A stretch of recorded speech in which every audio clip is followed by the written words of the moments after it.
So first things first, I'm so excited to be here this morning with you. To me, I love working with international students, talking to international students, and I'm really excited about the topic I'm here uh, to talk about with you today. And I think you are too. That's why you're here, right? So first things first, I'm going to put into the chat right now a Google document. So you want to open that up. We're going to use this today. It's going to be a little bit messy, but it's going to be a way for you to interact with me.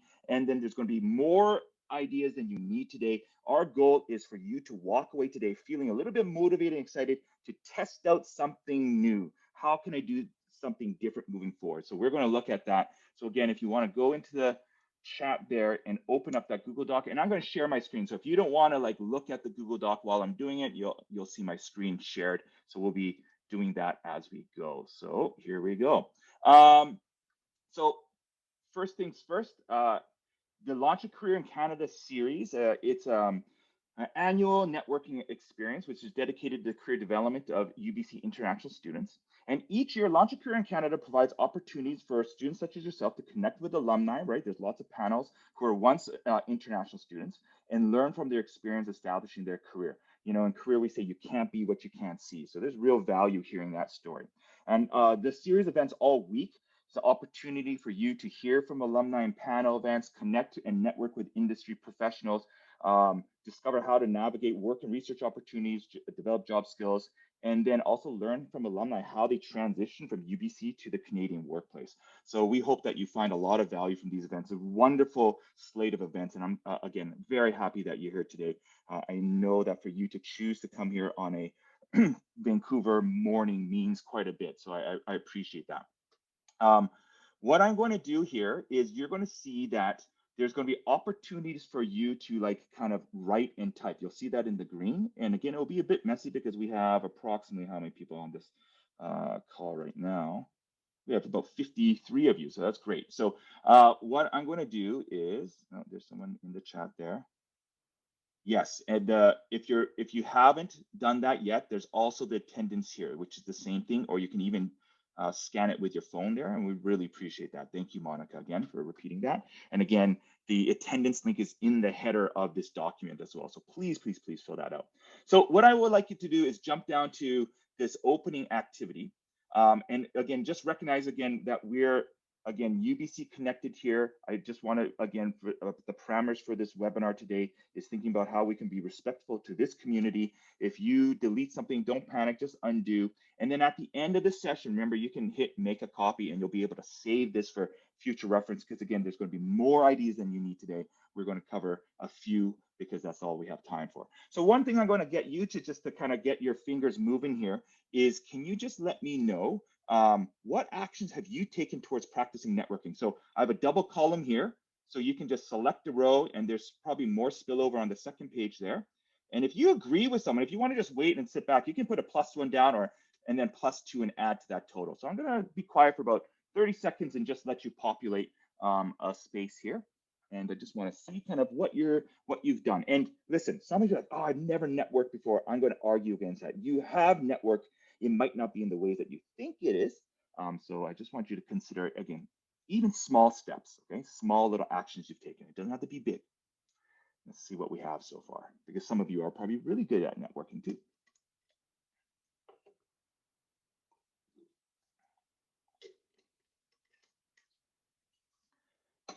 Yeah, I'm going to fill this one out for us. Attend this workshop. I mean, that's classic. You come to a workshop and you feel like, I'm not doing anything. It's like, yeah, you are. You're coming to a Zoom workshop to try to learn. So I'm going to just put in 53 right now. That's all of you. And to me, that's something. That's big. That's really big. That excites me because that means that you're here to try to do something differently, or you're like, I just want to do something a bit more for myself. And so that's wonderful. It's a great place to start.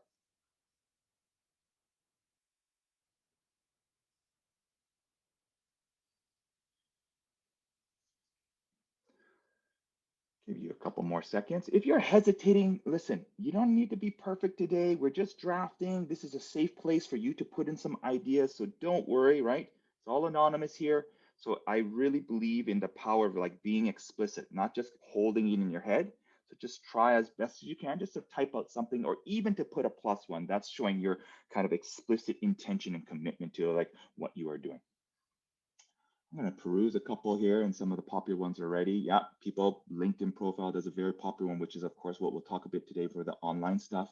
Wow, some people are doing some really great stuff, reaching out to people on LinkedIn for info sessions. I would never done that when I was younger. So, like, wonderful. I love connecting with team members, right, from organizations, a wonderful list of stuff. We got taking courses to learn new skills. Yep, keeping in touch with classmates, an underrated thing for networking. So really, what I really like about this list, it's covering most of the stuff we're going to talk about. What I'm going to be talking about is in the context of specifically giving you some ideas and things that I've done, not for you to do it that way, but for you to hear someone think, oh, okay, that's what he's doing. What can I do? Because listen, if you're going to do networking the way I do it, it's not going to work for you. It's got to work for you. So that's a bit of what we're going to be talking about today, that mindset as well. Really great list. Like I could probably just end it here because you're like, well, there's something right here that I can do that I haven't done or I have previously done. And so what this activity is actually something I do whenever I'm doing job search and networking. I write something down on a piece of paper that reminds me that I do not feel as hopeless or useless, or sometimes like, I have imposter syndrome, all these negative feelings, right? We have negative feelings. That's fine. That's like a human spectrum. But I have to remind myself, like, I am doing things. It's just when you're networking or trying to get a job, you're not there yet. It's like studying, right? You haven't finished the course yet. So sometimes when you're in a course, you're like, I don't know what I'm doing. I'm struggling. That's the learning process sometimes. And when you can't see progress, it really feels like actually you're failing when it isn't. Progress is actually getting to like a result. And it's sometimes, again, it's not apparent to us that we're doing something. So I love this. If you're not doing this, do some version. Positive affirmation, writing something positive. I like to do this before I start doing any sort of work to remind myself, like, oh, I got this, or I've done this before. I've done versions of this, right? You didn't get here doing nothing, right? So wonderful list, everyone. Thank you so much. Okay. Before we begin, I wanted to also say that I want to do a acknowledgement that we are on the traditional ancestral, well, I am on the traditional ancestral unceded territory of the Musqueam people. And I really think about this idea of unceded, right? It's land that was kind of taken from First Nations people. And when I think about all of us connected digitally, we're not all on the land, of course. I think about privilege and opportunity, actually. I think about the privileges that we are afforded as guests. So, as guests, when you're going to someone's house, I think about how do we pay respect to our guests? One way we can do that together in this session is thinking about this idea of you've brought a big basket to carry with you. Some of you, your baskets are full, some of it's empty, but you're coming into this house and you're saying, what can I mean, I don't want to say you're taking some, you're just like, what can I carry for myself from this session to carry home with me to practice? I think that's a real kind of opportunity for us. So it's really easy sometimes in these webinars to kind of detach and say, oh, I've done this before. So I'm putting it to you, right? Again, how can you figure out something to take away from today? And I'm excited that you're here because I know that there's going to be something for all of you. I really believe that. So what are we going to talk about today? Actually, and I forgot, I do also want to recognize that the partnership of this event is an example again of like how we're better guests. I think about UBC, the Student Center for Student Involvement in Careers, and the alumni UBC. Those are representations of guests on this campus, and in many ways, we're trying to create opportunities for students as yourself, right? So our alumni community is about 350,000 strong from over 148 countries. You are going to be part of that. And this week's events are part of Alumni UBC, a real commitment and dedication to provide you services and programs that are going to benefit you, not only while you're here at UBC, but beyond. And so again, please take a look at their programming, look at the Trek magazine. There's so many different mentoring opportunities, and go to alumni.ubc.ca to kind of visit that to stay engaged. So I just want to make sure we recognize the partnership of the two kind of centers today. So I'm going to we're going to look at 3 strategies for networking. So I'm going to talk about the AntiPokémon strategy today. I'm going to talk about Kimchi Trust, and I'm going to talk about Groundhog Day. And that's going to make more sense when we get to those sections. But let's start here real quick. And I'm not going to do this for later, like 30 seconds brainstorm. I just want to get you to pick something and say, tell me why network. Why would you network? So share with me in your mind, what have you heard, or why are you here? What's the value of networking to you? I just want to get a sense of you know, what you think, and then I will confirm some things with you. I mean, networking to me is a very important part of our career and job search. I just want to see what you are thinking here. And I'm gonna just insert a page break. So 1 second, it's gonna jump. I want to see more on one page here. I don't have a lot of rows. I'm gonna insert more. Thanks, Monica, for putting that into the chat there. Appreciate the support.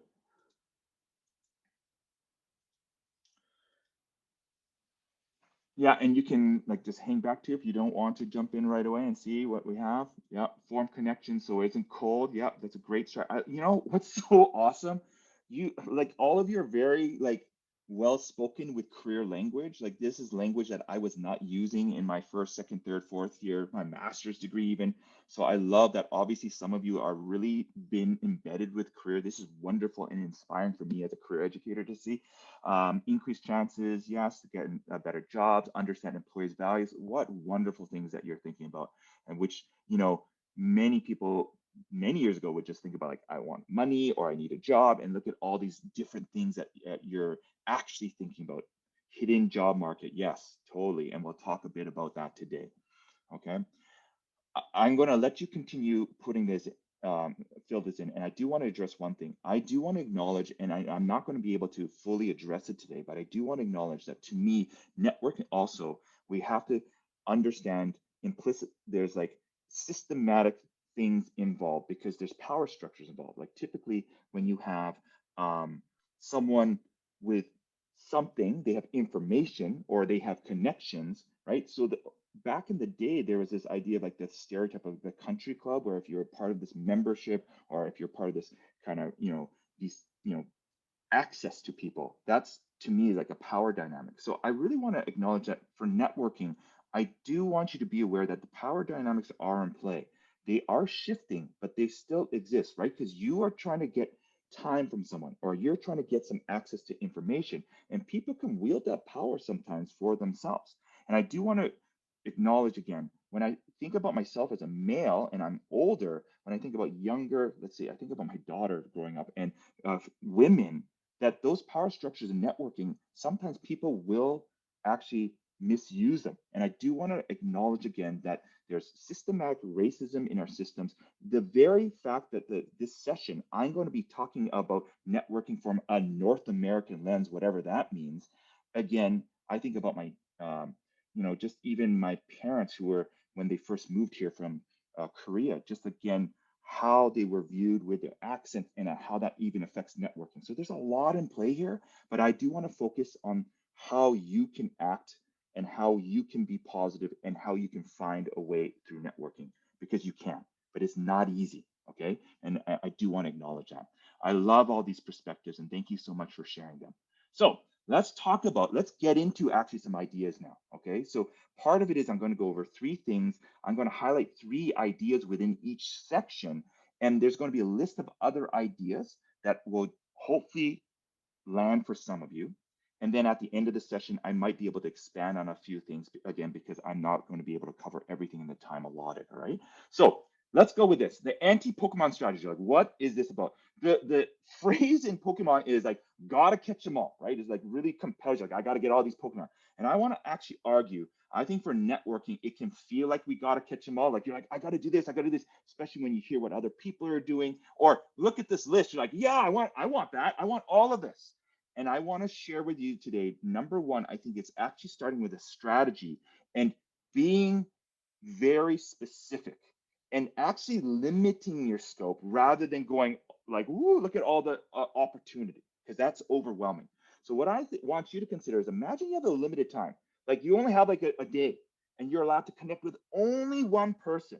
So if you kind of think about that way, if you're thinking about one person focus, then maybe you're going to start preparing better, asking some better questions, and strategizing. The way I think about it, so again, I'm speaking specifically for myself. So what that would sound like is like, how do you decide who I connect with? How do I prepare who I can, before I connect with that person? How do I know what I want?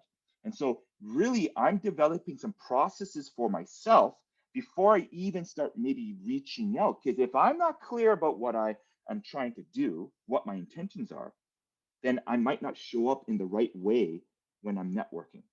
Think about someone, who you think is a good networker and the way that they show up, right? Usually there's a confidence, they kind of know what they want.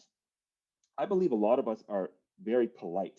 And so that sounds like actually broad and sounds vague, and it actually doesn't command sometimes the room. And I do want to acknowledge that my heritage, coming from a Korean culture, where in our culture, we're very um, formal. We are reverent to elders. We're taught to be very polite. And for me, a lot of times I was too polite. I was very shy. I wouldn't be able to actually speak up for myself. So I think about a lot of these things. And I hope you start kind of think about your cultural background and think about how that makes you show up in spaces. But that doesn't mean that's going to need to define you. It's just more like, okay, if I know who I am, how can I work within those boundaries or push those boundaries? So let's look at some of these things. I'm going to highlight a few things. One thing I like doing is adopting a framework or lens that you already understand. And that's a weird thing. And I'm going to come back to that one. And the another favorite one is I ask, how can I advocate for myself? So on the left side, I have some ideas for you. On the right side, I have questions for reflection. Listen, in North American culture, we don't do a lot of explicit reflection. We do a lot of reflection in our head, but we don't do a lot of explicit reflection. And I'm going to share something with you. The 90% of the conversations I have with students on campus are about, I don't know what I want to do in the future. I'm not sure. And it's not helping because we're asking you really bad questions. What do you want to do with the rest of your life? It's like, I don't even know what I want to eat for breakfast tomorrow. How can I know what I want to do for the rest of my life? But it does create this tension and pressure. And if you think about it, it's not your fault for feeling overwhelmed sometimes because your brain is very simple. It's got an amygdala that detects stimuli and it looks at any stimuli as threat, right? Fight or flight, life or death. So it was really good back in the day when you're like fire, right? Or like tiger, like danger. But if you think about our modern society, you're overwhelmed with stimuli. Your amygdala can't like actually like understand the level of threat. So it perceives everything as fight or flight. For many of us, then that means the flight is we are static, we get overwhelmed, we procrastinate. So I just want you to offer this. The science shows that sometimes you need to explicitly write out what the stimuli are and then recognize or understand the level of like, okay, what is that stress? And that's very helpful. If you're not writing, notice everything in your brain's mixed up from there's a global pandemic to I'm hungry to your courses to your career. And then it creates and elevates the sense of stress. So I want you to understand it's not your fault for feeling that way, but we do want to train ourselves. And that's why I really like this question of how can I advocate for myself? That's better than saying I need help. How can I advocate for myself pushes me then to maybe seek out and ask for questions or who can I talk to. And so there's a whole bunch of things in there, right? So I like another one I like thinking about is like, what's my hypothesis? So I think about like, oh, what's my kind of skill that I want to build, or what's the career I want to go into, and then I would just want to test it out in small ways. But I like to do that before I reach out to people, because otherwise, if I reach out to people, I'm just going to be like, hey, Rob, I like what you're doing, and then that's not probably like an engaging way to start a conversation with people.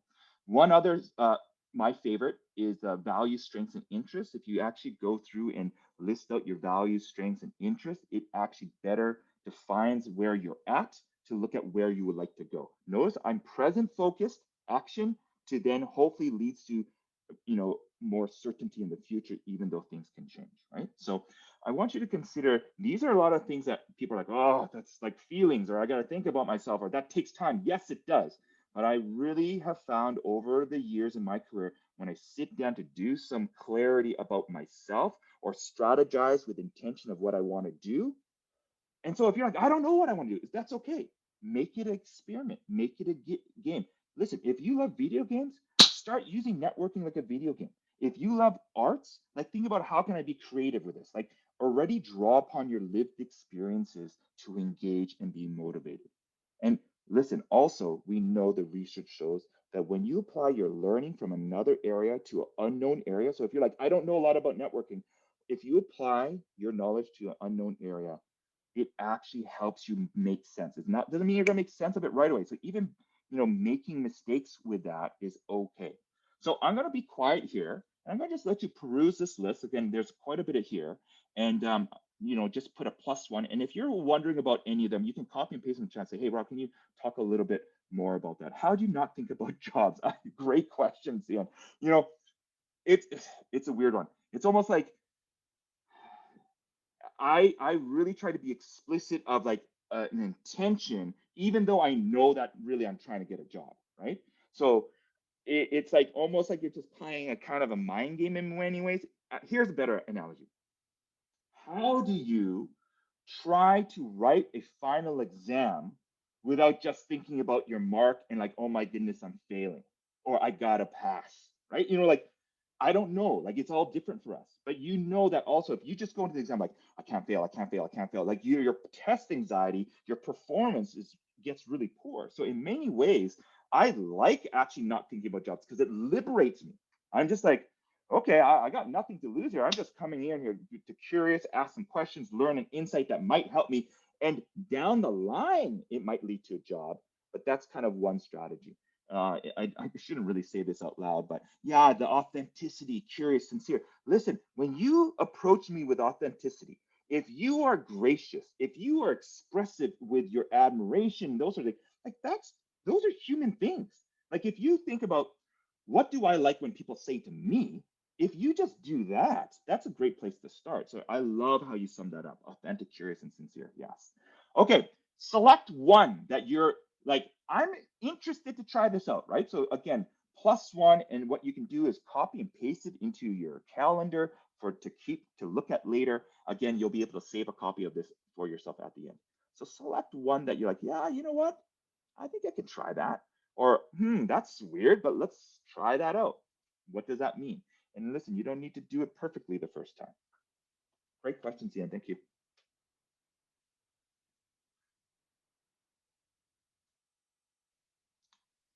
I'm always excited to see what people actually choose. It's very fascinating to me. And sorry, I'm looking up at my second screen, so that's why I have bad eye contact both for the video audience and for you today.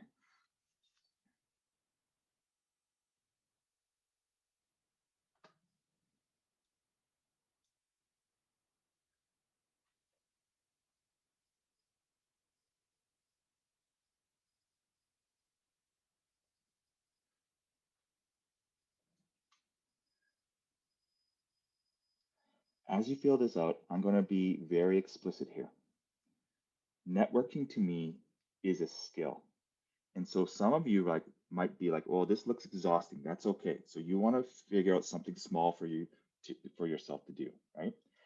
So what I would look at is again recognizing that I'm trying to practice, and part of that is actually creating some processes and strategies. This to me has been one of the game changers for my career. Is before I go into a situation, I will list out the steps that I want to do and then practice it, because then I'm not focused on the results. Because listen, networking, there's human, there's going to be rejection, there's going to be ghosting. And so if we're focused on results, very quickly we're going to sometimes feel demoralized or feel like not as motivated when we don't hear back from people. And what I'm telling you right now in this online world, and I've seen it happen now, I think right now in the next couple months you're going to have some ripe engagement again, because people are stuck at home on their computer, and I've been able to network people still online. Now, is it the same? No, but that's okay. In many ways, as an introvert, I actually like it more because I'm not in the same space. I don't feel awkward with myself and what I'm wearing. It's actually quite great. So when I do phone conversations and I'm doing Zoom conversations with people. So I want you to consider again looking at opportunity rather than, oh, the situation. There's real barriers, of course. But again, we have to play with the cards that are dealt. And right now, a lot of us like, yeah, I'm stuck at home. I feel disconnected, but there's still different ways we can build community. And we'll talk about that next. What finally this is looking at, let's see what are some of the popular ones. Yeah, the brand. I like this idea. What impression do you want to make? That idea, but making sure that it's not like overwhelming. I like this one, passion, just finding people who are passionate about the same things. There's enough people out there that you're going to find someone who has likes the same things as you. So yeah, there's a whole smattering, and hopefully one of these things connected for you. Here's an example of what it looks like for me. So I'm a science teacher. I love thinking about science. And so I like think about researching people, places, positions. I use something like LinkedIn. I think about my questions. I reflect on my values, skills, and interests. I look for intersections to come up with my hypothesis, what I'm going to test out in the way I'm reaching out, and also in what I want to get from them. I align number three, my values, skills, and interests, right, with the reach out message. I test out my message. I trial it, record the results, go over that, what worked, what needs to be tweaked, go back to one, and then repeat. And some of you are like, whoa, that's a lot. And I'm just trying to tell you, you don't need to do it this way, but networking doesn't happen. Good networking, consistent networking doesn't happen by accident. So people have different versions. And I don't need you to like look at this and like be like, oh my goodness, I can't do it that way. I need you to look at this like, interesting. What can I do to level up? Because I'm trying to stay competitive with this job market, and I really want to get more opportunities. That's really what networking is about. You know that you are unique, that you want to engage with this world, and you want an opportunity to show your stuff. And networking is a good piece of getting more opportunities to do so. So this is just, again, me showcasing what that looks like. I actually done this. I have an Excel sheet and I track this. Why? Because I like thinking like a scientist, right? Yeah, if you're trying to discover your passion, that's a great question. I mean, I would look at more like, just make a hypothesis. Like, I believe this is my passion, then let's talk to people with this passion. And you know what? I think what happens is when we make a hypothesis, we feel like we're stuck to that like way. I look at it like you're an explorer. You go that route, oh, dead end, fine. Let's go back to the beginning, or let's ask better questions, or let's use a compass, right? So I like the explorer analogy because it allows you to be lost, but you're never lost, right? An explorer never believes they're lost. They get lost all the time though, but they really believe that even though they don't know where they're going, that the destination's on the horizon. I like thinking about like an explorer.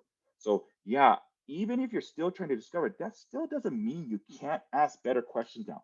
The parallel is like this. Let's say you have a research project, you go into the library, you could be like, I know the answer's here somewhere. Well, that's too overwhelming.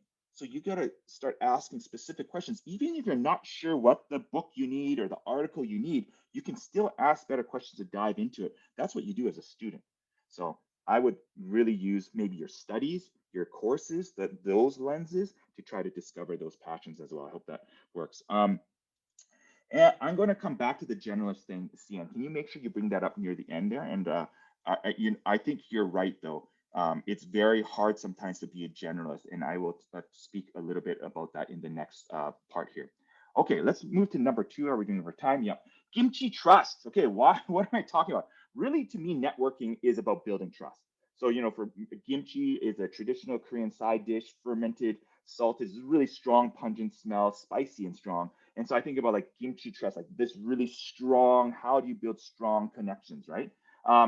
And also, when I think about networking, it's actually building trust for yourself as well, right? So it's not only building trust with others, it's building trust in yourself, which is a really hard thing when you're younger because you're learning about the world, you're learning about yourself, discovering your passions, etc. So, I think about that all the time about like, I want to work on both those aspects, building trust in myself, even false confidence, and building trust with others. And I think that's a great way to kind of frame it in strategize.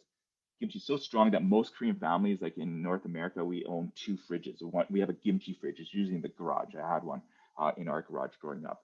So number two, if you look at this, here's a whole bunch of ideas to build trust. Some are very specific, some are very broad. So here are some self ones. I really like practicing reframing networking for myself. So I'm a shy person. So I might be like, I'm not good at networking. Well, guess what? Anytime we say something we're not good at, it implies that we're born with that ability, even though you know it's not. And so the next time you do it, like anytime you say you're not good at something, the next time you do it, you never go like, whoa, it's now suddenly easy. Like it never is. So like the next time you do something difficult, your brain goes, see, you're not good at networking. And then you suddenly feel like, okay, I'm not good at networking. So I like to reframe it. I'm like, okay, I'm not strong talking to people in conversation. So I want to focus on practicing conversations with people just on the bus because that's scary to me, but I know that's a great way to practice. Like I really get that specific sometimes when I'm reframing. All right. I like you could think about practicing an elevator pitch. I also love being efficient and effective. I love this article where you can practice writing a good headline, which is going to be useful for highlight the qualification section in your resume, but then also thematically gives you some content when you're pitching yourself or you're meeting people. I like thinking about, one of my favorite ones now is when I meet someone, I might ask them for an article recommendation about X and then go away and come back and share that learning. And really, what this is all getting at for some of this stuff on this side is I look at how I build trust with people is I actually value their time. I'm going to say that again. How I build trust with people is how I value their time. So hopefully, my message to them, my email to them is short, specific, and it's like asking, it's clear, like it's short, specific, and clear, right? Think about again, if you were sitting here during midterm and some student that you didn't know just said, hey, how'd you get into UBC? It's not that you don't want to help them. You're like, well, where do I begin? What do you mean? Like money, like, like scholarships, like you just wouldn't be able to start. And I think a lot of times, again, I grew up in a polite culture. I don't want to impose. So for me to already impose and ask you, a stranger, for your time, I'm like, oh, so that's why I'm hesitating. But I often think then that message is actually easier for me to ignore on the other end. Hey, I would love to talk to you about what? So then you're forcing this person to take time to actually interpret what you're asking. So think about again, how do you save time? That's being by specific. Now it's not going to work all the time. And this is to me is really key. And this is going to what you're asking here, seeing about specialists and professionals. I like doing this strategy. I think about the pros and cons of a strategy. So if I'm a generalist, I think about, well, that allows me to learn lots of things and connects and it gets me staying interested and I can be flexible, adaptable to a changing job market. But then I go with the cons. But that means some people might view me that I don't have specific skills, or my story's not clear, or it's like a bit muddier what I have to offer. And what I would like to say with that is you got to actually understand the spectrum of what's going to happen and then say, okay, I'm okay with both, and then proceed forward. I think too often we look at a strategy like what's the best result, and we're surprised when it doesn't go our way. What I'm getting at here is I wish I could just tell you these are the 3 top things to do in networking. They're going to work every time. If I knew that, I would be a billionaire. We wouldn't be here. That what I'm getting at is I don't know actually. I do have better practices and I'm more efficient and I've tested more things, which is why I'm sharing that with you. But at the end of the day, just when I think I got this networking down, it doesn't work because people are the ultimate complex problem, right? Give them an opportunity to decline, Chloe. If they're saying busy next week and imply they'll continue busy, I would maybe look at one more follow up. I appreciate a follow up on my end because sometimes I do want to reply and like, oh, sorry. But once you get to, like, think about it in your life. Once you get to past one follow up, what are the chances that someone is going to really respond back? It gets to more badgering, right? So yeah, it hurts and it sucks, but I look at it like, okay, that's just not a connection right now. Doesn't mean it could be later. So maybe I'll come back to it and let's be patient and then just go find someone else. There are over billions of people in this world that you could probably focus on, but we get so fixated sometimes. And I understand that, like, this is the person, this is who I have to talk to. Um, I would sometimes say, like, well, maybe it's not worth my energy and effort. That's okay. Now, it still hurts. I'm not going to lie. Okay. But I think that's what I like giving them an opportunity to climb because I want to be respectful of their time. It's always go to building trust is actually, again, being respectful of time, being empathetic, active listening, all these sort of things, right? Because essentially, again, remember, there is a little power dynamic play. You are asking for their time. So if you are forcing them to read or figure out, or do you want to meet in person, on the phone, on Zoom, like all these parameters, I like to say da da da da one thing, or I usually say something that why I've connected or what I saw, and like to like start it off. I have one direct connection, and then I even say like, hey, I'm available for 10 minutes for a couple questions at these times. I even give them time. Sometimes I even give them a meetup schedule, like whatever it is, because that helps them, right? Sometimes it doesn't work. Sometimes it's too convoluted. Sometimes people are like, oh, that's like too intense, right? So I'm going to just let you know, I like to figure out the pros and cons of my strategy and reconcile the risks and say, yeah, okay, I'm okay with both of these and move forward. And then practice again and learn from that. Okay. So I don't mind a one follow-up, but I think when you're getting to three, it's probably pushing it. Like again, think about in your life how many times like three leads to something. I mean, and again, notice I'm not saying it's not, right? Again, there's always going to be exceptions and there's always going to be differences. And if you believe you're someone like, no, I believe three because of this, then I'm fine with that. As long as you know your intentions, right? That's your strategy. And to me, that's more motivating when it's you understand why you're doing it. Not I'm doing it because I heard it at this session. I'm doing it because my friend said to do this. It's you want to take it for yourself and use it and understand what you're trying to do with it. Intention, intention, intention. Okay, I'm going to be quiet here. And again, I do want to say one last thing. I like coming up with metaphors and analogies to practice. So these are very convoluted, but if you know the industry they're in, you can use metaphors, analogy that you already know speak their language. It's a great way to engage and connect. And like I'm not good at that. That's okay. You can practice. And what I love about that, it is richer. Like you think about metaphor storytelling is like it is engaging. We know that. So again, one secondary part of this is it's a very sneaky way actually to show your expertise. Like look at my data analytics example. Like if i'm if I'm citing concatenate within that pitch, like that tells you that I have better than basic level Excel skills. Because some of you right now like concatenate, I never knew that was a formula, right? So it's a clever way actually to indirectly showcase your expertise, whether that's your culture, language, your studies. I like using metaphors a lot. I've been practicing. And again, these are just all different strategies, again, for you to think about how can I build trust in myself? So notice a lot of it is writing about yourself, writing different ways, and also how do you create things and engage people. I love interacting with people on social media. Go from likes and then to comments. Comments are underutilized on LinkedIn, right? Go look at anyone's posts. The ratio of likes to comments are way off. So I look at comments as an opportunity. It's an opportunity that other people are not using. And that doesn't mean it's easy, but certainly I've been practicing commenting on people all the time. It's a really nice way to build connections. Okay, go ahead and pick one there, and we're right on schedule right now. We got one more section, and like I said, I'm going to try to get to the 9:50 mark. I'm probably going to be a bit over. If you need to leave at 9:50, totally understand that. And then there's going to be two bonuses and then one more thing I'm going to ask from you for your help today.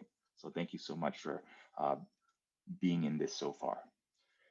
So again, take a look and see like, yeah, that's interesting. Maybe I want to try that out.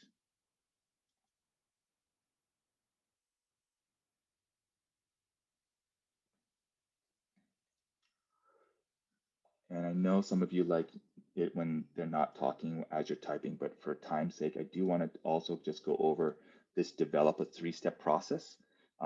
I have an internal three-step process. I like to say someone's name three times. I like to celebrate something about them, and I like to ask a question that allows me then to connect to that. Like those are the three steps. And I've written them out, I practiced it, and now it's like so ingrained it's habit. Now, it doesn't mean I'm building trust with people all the time, but it certainly gives me false confidence when I go into a new situation, when I meet new people. Okay, I'm going to just draw upon my process and let's go.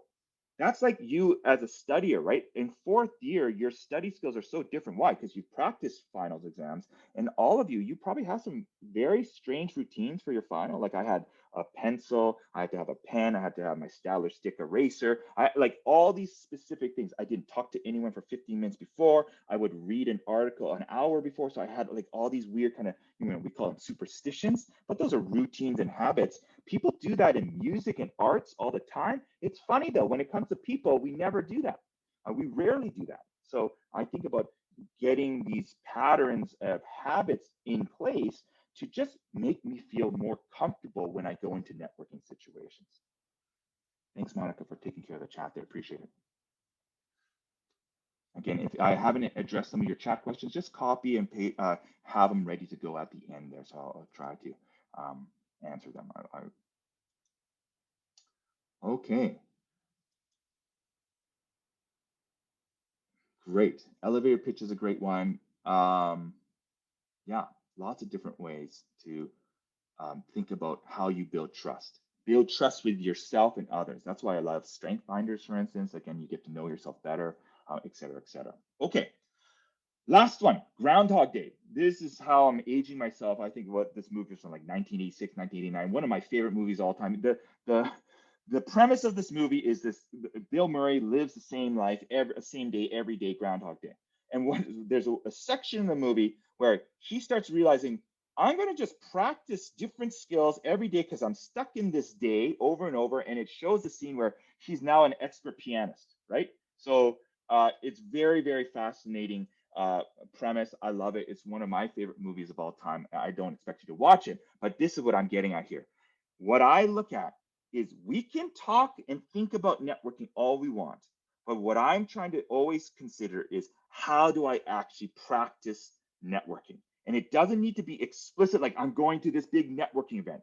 I really actually believe, because the components of networking are active listening, empathy, speaking, like, acknowledgement, like all these human skills. You can practice them all day long if you start looking around your life and looking for opportunities to network. So again, UBC to me provides endless amounts of opportunities for you to be social, to practice being social in safe places.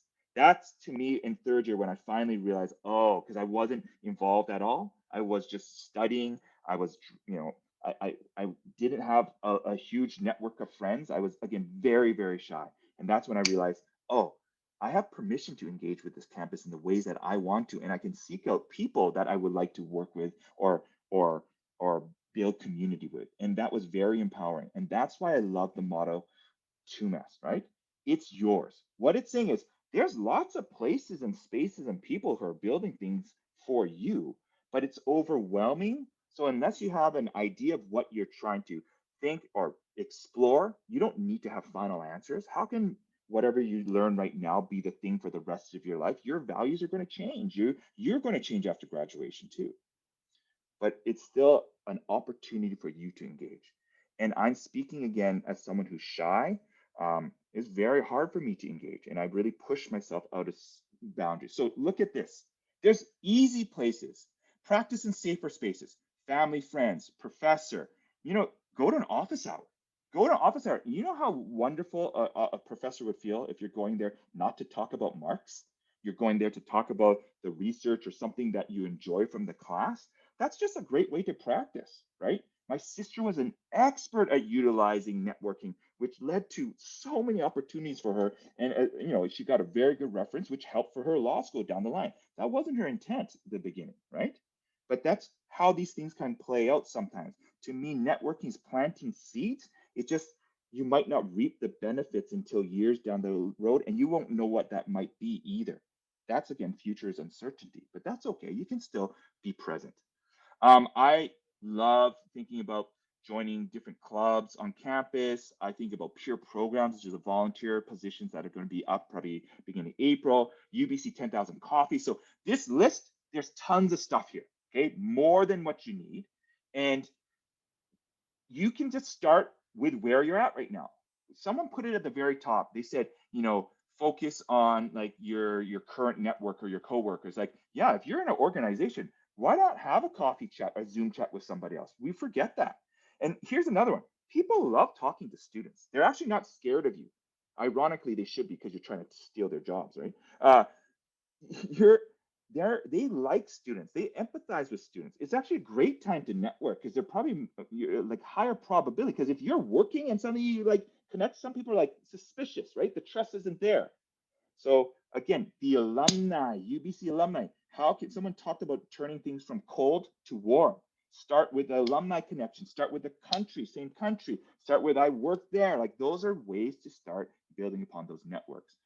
I laugh, but using social media apps to practice connecting with people. I had someone who told me like they actually used a dating app help them with their pitch with their PhD project. I'm not kidding, because they were like, oh, I kept on like pitching and telling people about the work I was doing, the research. So I had to like make it engaging, and it actually helped with their PhD. So you just don't know, right? You just don't know what it's going to, lead to. I'm going to share a couple things here, the ones that are my current favorites. Not that I'm saying you need to do it. I love LinkedIn. I'm biased. More than happy to connect with you on LinkedIn. But I love the power of LinkedIn right now because to me, we're now talking about all the strategies we talked about. I believe they can be applied both in person and online. They're just going to look different and how you're going to practice that. So I love LinkedIn. And when you go to here, actually, my free account, I'm actually I can't see the full 224,000. I don't think they're going to let me. Maybe they will. So if I just want to say something like, I don't know, data scientist. I don't know why I'm a data scientist kick. I don't know anything about it. I should say I don't know anything. So look at this. Like any database, you got to learn how to utilize it, right? So you can see there's where they live, where they work, what they do, what they studied. It's a very exact keyword search like your library database, right?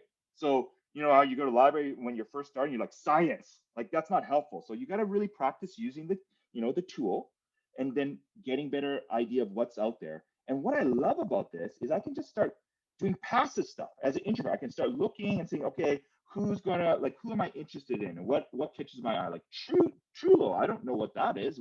What company is that? So I actually have an Excel document. I have the person, I have their LinkedIn profile, I even have like their job, and I'm even looking at maybe the job search board if the company has one. I'm trying to expand my range and knowledge of what's out there. I might be collecting keywords where I look at like maybe the skills that they possess or the things that they do. The about section to me is great stuff. I'm learning the language of like, okay, I'm going to pretend I'm a data scientist every day. Well, let's start using that language. I'm going to use that lens. And that's a great way to develop some confidence before you actually try to go out to interview or apply for these things. And so if I feel like, okay, I think I'm really want to reach out to you, I'm an old guy now, and I don't really actually care if people connect with me or not. So I could just do this. I could hit connect and then just send. You're going to read lots of people on LinkedIn saying, I won't respond to anyone with message, da da da. I totally understand that approach, but I think that's really, again, wrong to say that's the best way. It's their way, right? Pros and cons. Because I'm here to tell you that I've done it that way, but recently I just connect with people I find interesting. Right now, I don't even have an intention, but that's okay because I have a job. I really like my job. I just like connecting with more people for my career role. So really, I just like send it. But some of you are like, oh, I don't think I could do that. You know what? When you actually look at someone's profile, they can see you looking at them. That I think that's actually a compliment. Like I'll tell you, when someone views my profile, I never, what are you doing? Look at my profile. It's like, oh, I wonder why they're looking at my profile, especially if you don't connect with me. It's very fascinating. I just want to share that with you because I was very shy to even click on people before. Okay, assurance. So if I want to connect with this person, I can hit connect and I could add a note and then say hello, da, da, da, da, and write something and then send that. So there's different ways to do that. But to me right now, LinkedIn is like a great way to build your network. And you know what? If you're like, I'm shy, why not just reach out to people who are current students that lived in the same country that you came from or that you grew up in? Like that's a strategy. Connect with your peers. Because here's the kicker, everyone.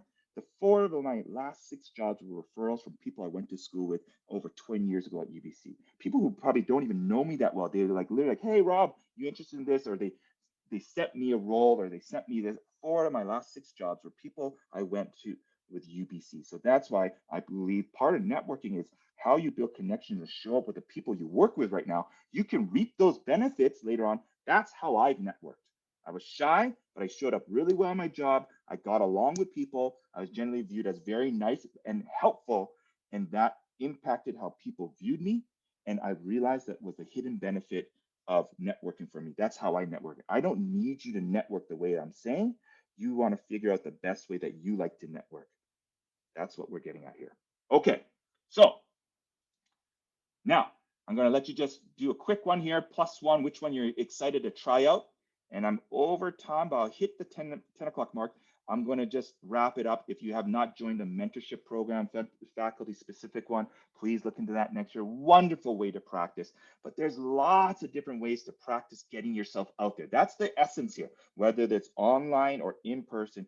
You know, some of us, but there's other of you who love this. So hopefully some of you are like, yeah, I love doing this stuff. Like, you know, we had a great panel the last week where the one international student spoke about they didn't like writing resume covers. Like I love talking to people, so they just actually network more. So you know, And yeah, Connie, if you look at, there's different mentorship programs with different kind of entry points. So you want to just take a look at that link there and just take a look yourself.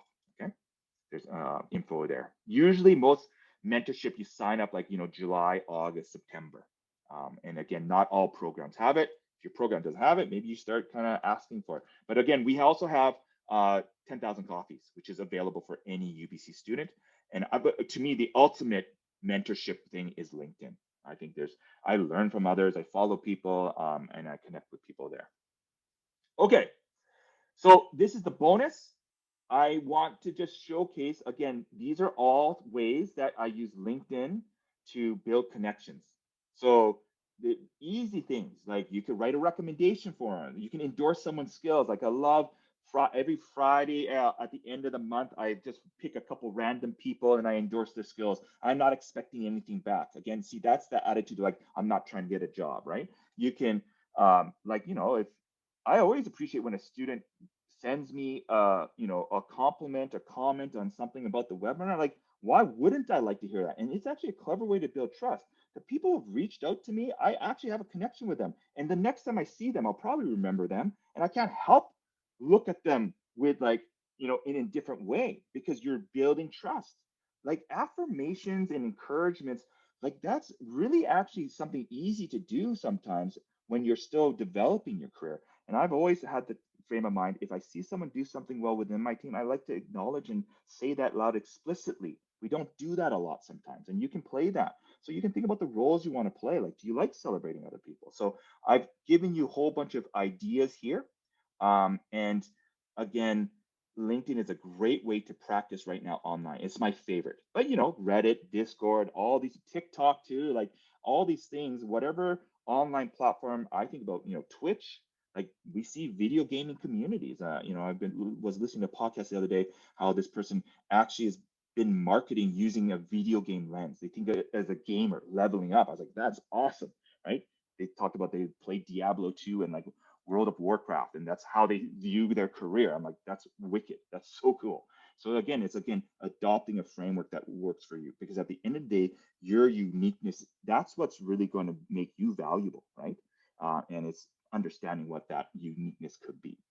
All right, as I wrap up here, if you could just take a moment to open up this link here, and it's sharing a takeaway from today.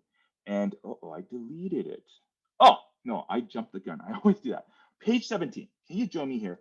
Can you take a moment right now and share with me what's your one takeaway from today's session? Think about the basket analogy again, right? What are you taking and putting in your basket today?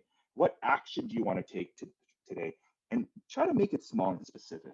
I don't think it's helpful to make it large. It's like too overwhelming. Again, what is something that you're taking away from in your basket today? And share that with me. That'd be great.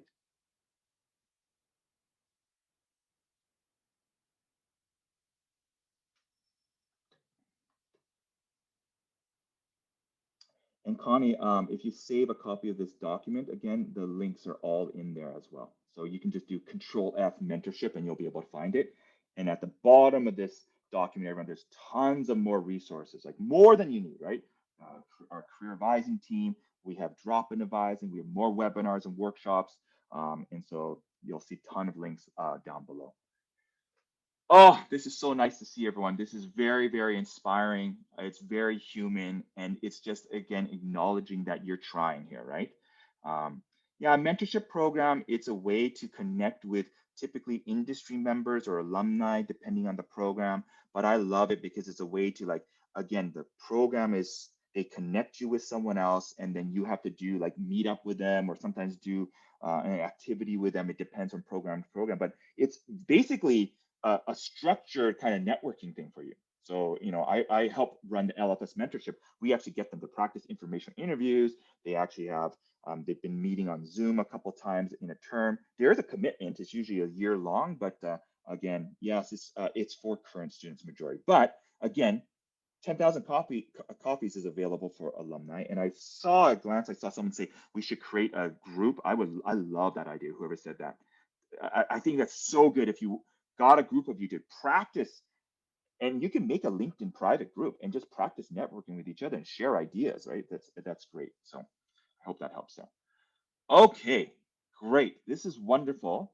And I'm going to wrap it up with this kind of just this last message here for all of you just to think about. Um, you know, I to me, networking is a form of self advocacy.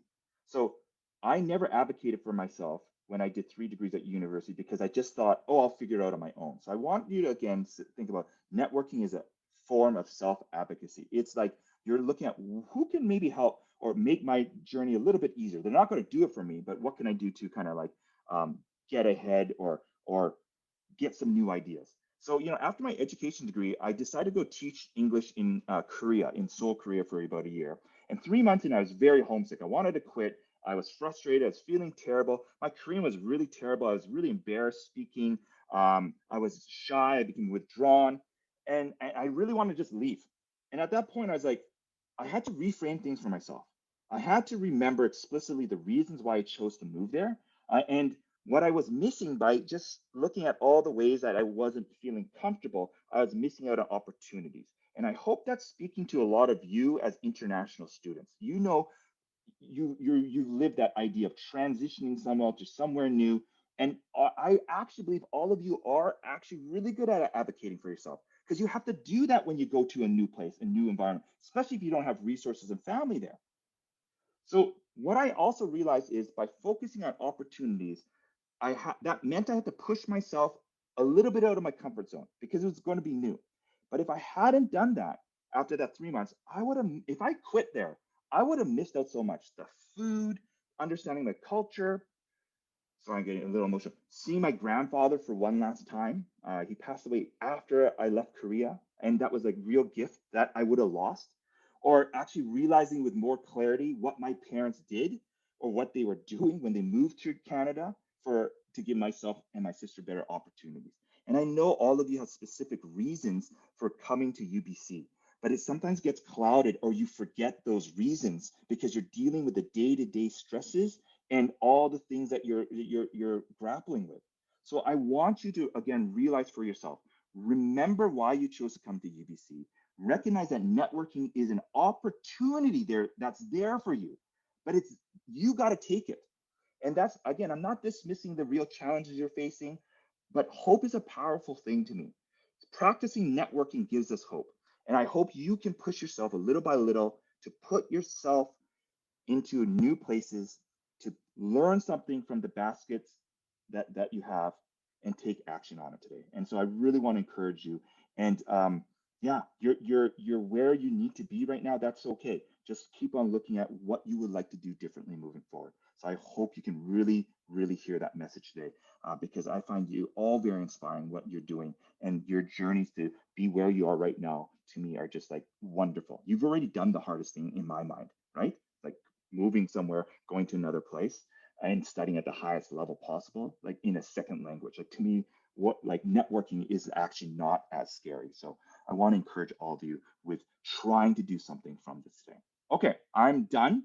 Thank you so much. I'm going to stay around for about 10, 15 minutes and just want to let you know there's a whole slate of other sessions coming up. I would love to go to Cicely Blaine's thing. She is a wonderful, super engaging facilitator. I saw one of her presentations on inclusive meetings, and it was like stellar.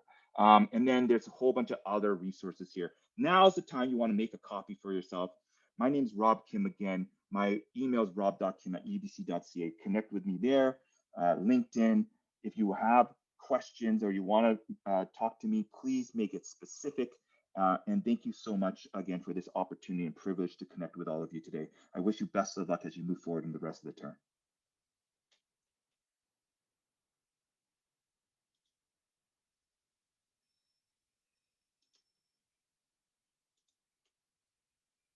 Again, I'll stay around if you want to take yourself.